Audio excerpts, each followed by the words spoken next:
brain is made up of different parts of interconnected circuits, which all work together as a team.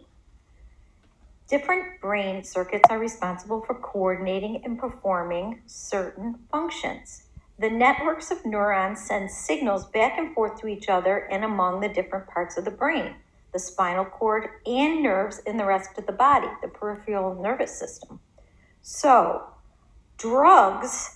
substances interfere with the way neurons send, receive, and process signals via neurotransmitters. Some drugs, such as marijuana and heroin, can activate neurons because their chemical structure mimics that of a natural neurotransmitter in the body. This allows the drugs to attach onto and activate the neurons. Although these drugs mimic the brain's own chemicals, they don't activate neurons in the same way as a natural neurotransmitter, and they lead to abnormal messages being sent through the network. Other substances, such as amphetamines or cocaine, can cause the neurons to release abnormally large amounts of natural neurotransmitters or prevent the normal recycling of these brain chemicals by interfering with the transporters. This too amplifies or disrupts the normal communication between the neurons. All of the action is happening at the synaptic connections. So, substances will mimic, they will stimulate, they will decrease, they will alter the brain's natural chemical messenger systems. And this is what causes the issues with substance use in the brain.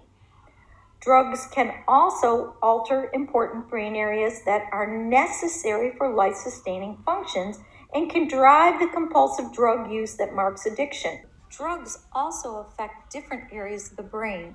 Drugs can alter important brain areas that are necessary for life-sustaining functions and can drive the compulsive drug use that marks addiction. Brain areas affected by drug use are the basal ganglia, which play an important role in positive forms of motivation, including the pleasurable effects of healthy activities like eating, socializing, and sex, and are also involved in the formation of habits and routines.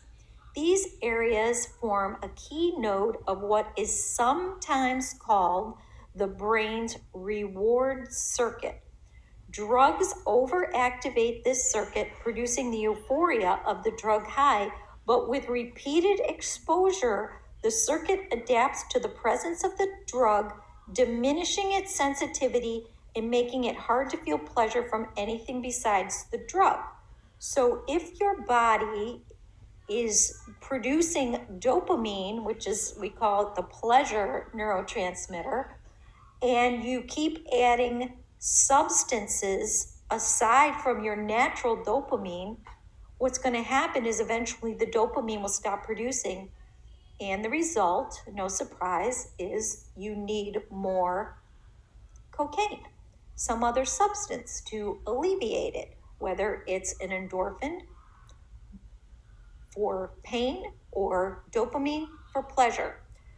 The extended amygdala plays a role in stressful feelings like anxiety, irritability, and unease, which characterize withdrawal after the drug high fades and thus motivates the person to seek the drug again. The circuit becomes increasingly sensitive with increased drug use, and you need more drugs. It's easy to become addicted. Over time, a person with substance use disorder uses drugs to get temporary relief from this discomfort rather than to use it to get high.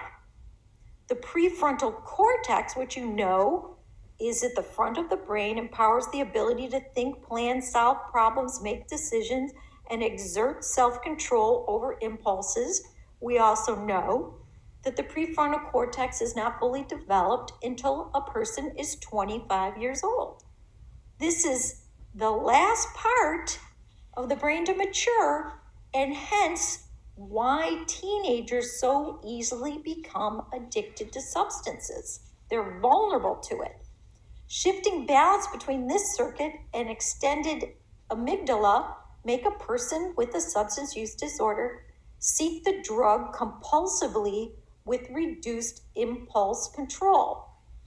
Some drugs, like opioids, also affect other areas of the brain, such as the brain stem, which controls, as you know, the basic functionings critical to life.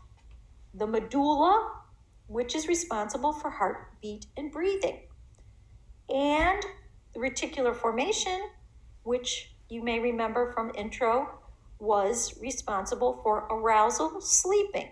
So overdoses can cause depressed breathing and death.